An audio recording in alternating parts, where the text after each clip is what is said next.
Hello, everyone. On the topic of industrial revolution, I discussed the factors behind the industrial revolution, the positive and negative aspects of the industrial revolution, the situation of the labors during the industrial revolution, and the outcome was the emergence of the labor union and labor's rights and some factory acts. And it was discussed in the first segment of the lecture.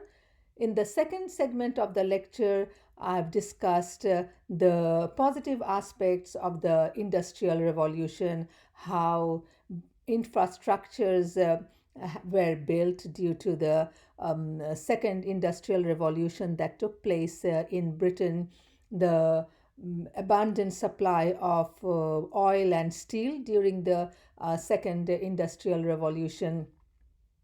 As you can recall, the first industrial revolution, there was this abundant supply of iron and coal, and in the second industrial revolution, there was abundant supply of oil and steel, and that made a huge transformation in the modern world to the positive side as well as the negative side. So, in this segment, in the final segment of the lecture, I will discuss some of the positive and negative sides of the industrial revolution, but mainly I think it would be the negative aspect of the industrial revolution from the first to the fourth industrial revolutions.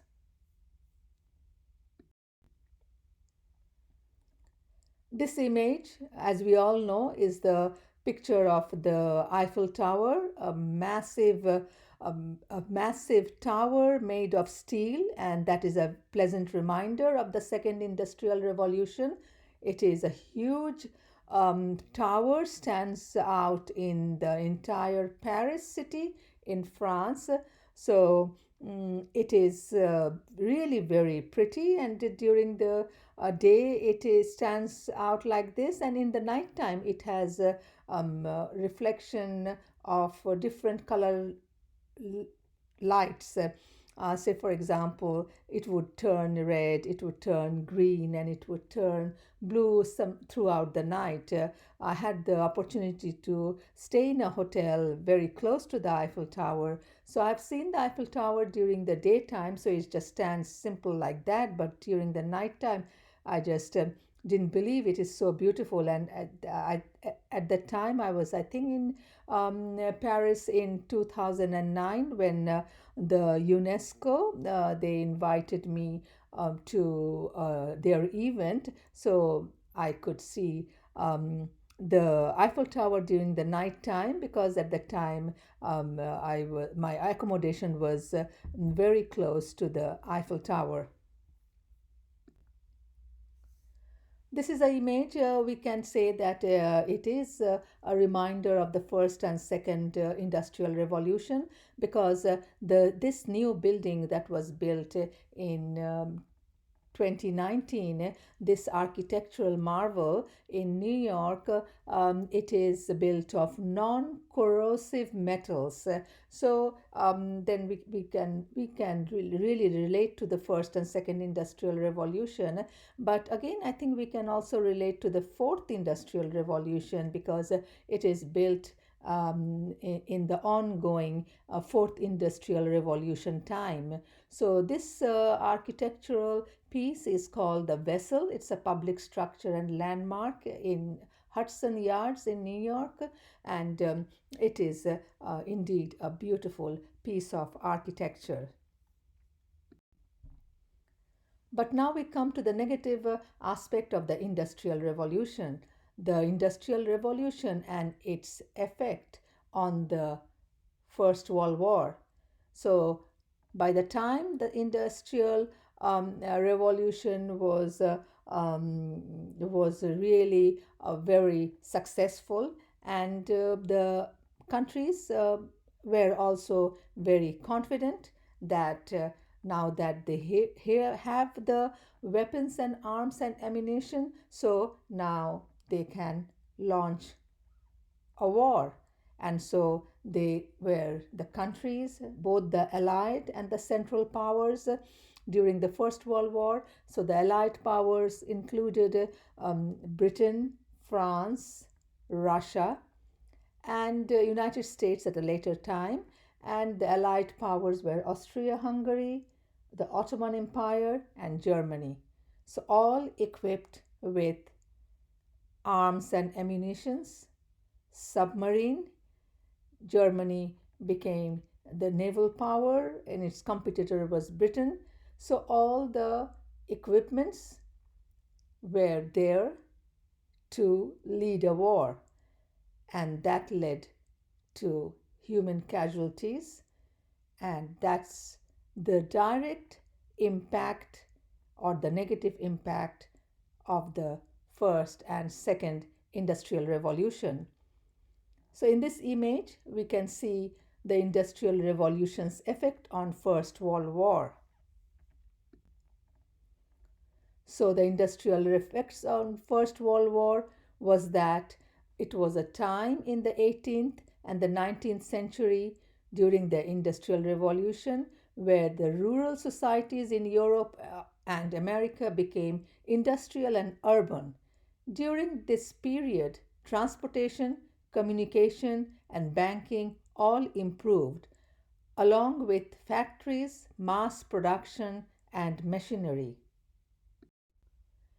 Industrialization played a major role in the First World War. It allowed for new machinery to be produced and at a fast rate than ever before. This increase in technology, combined with old war tactics, led to total carnage that shocked the world. New weapons were produced for the First World War. There were many new weapons found to First World War that increased the deadliness of war. These included movable machine guns, chlorine gas, flame throwers, zeppelins, planes, and torpedoes. Many different weapons were also improved throughout the war, including rifles, pistols, grenades, and submarines. Vehicle of First World War. Motorized vehicles were first commonly seen in World War I. One of the greatly accomplishment for the US during the war was the mass production of the Liberty engine. This engine was light but put out a lot of horsepower. Another vehicle was new to the war, that was planes. These were used mostly to scout out the enemies, but some also carried guns. The last major vehicle of the war was the tank. The tank was first used mainly to cross areas of the Western Front. By the end of the war, a more modern tank was developed that had a revolving turret. Mass production was arguably the deadliest weapon of the war. With mass production, weapons could be made faster than ever before, making weapons like rifles and machine guns common weapons. Vehicles such as tanks and cars could be made due to the new technology, and these were mass produced. Flamethrowers date back as far as the 5th century, but World War I brought about the first portable flamethrower. The weapon brought extreme fear to opposition at the beginning of the war, as it was something that had never been seen before. The first to use this terrifying method were the Germans. By the end of the war, flamethrowers had even been added to the tanks. Here in this image, the caption is Poison gas comes to America. So this is again a product of the Industrial Revolution. This is again a picture of the First World War, and here we can see the soldiers.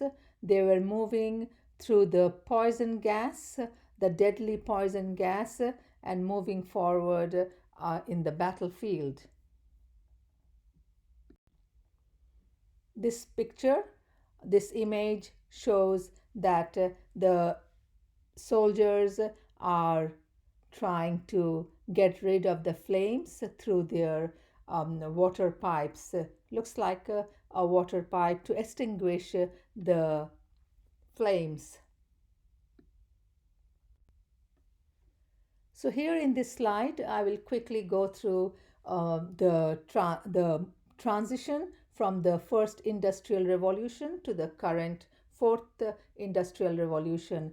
So the first industrial revolution witnessed the abundant supply of coal, iron, and the second industrial revolution witnessed the abundant supply of oil and steel, and the second industrial revolution was known for the mass production, division of labor, and electricity. The third industrial revolution took place around 1969 with automated production and the emergence of computing and electronics. And now the ongoing fourth industrial revolution is taking place with the digital transformation. It is a result of the fusion of technologies that is breaking down the limits between the digital, physical, and biological spheres. For example, the emergence of the robotic figure like the Terminators. And I'm sure many of us have watched the movie Terminator.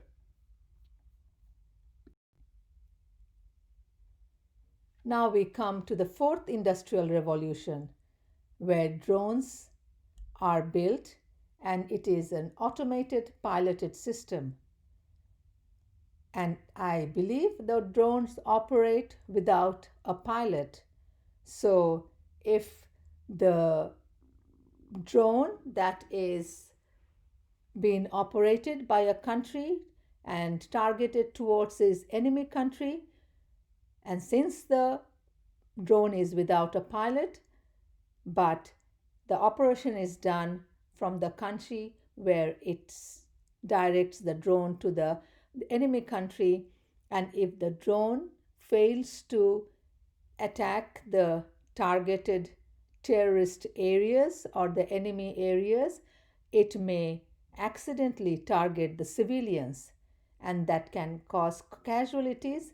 But in the modern world, when innocent people dies through drone attack, often the country that has assigned the drone would dismiss it as collateral damage.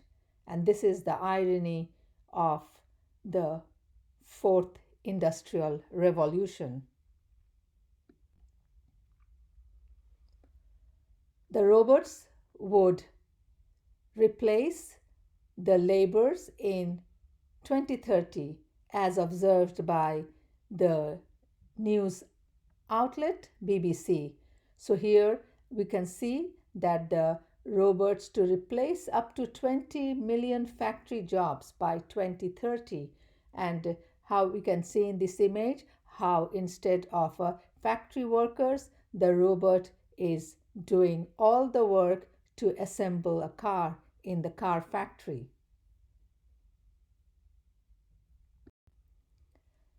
And finally, there is also a positive side of the fourth industrial revolution, as we can see in this image that the soldier lost his legs, two legs in the war, in action, and now his legs have been replaced by the robotic legs.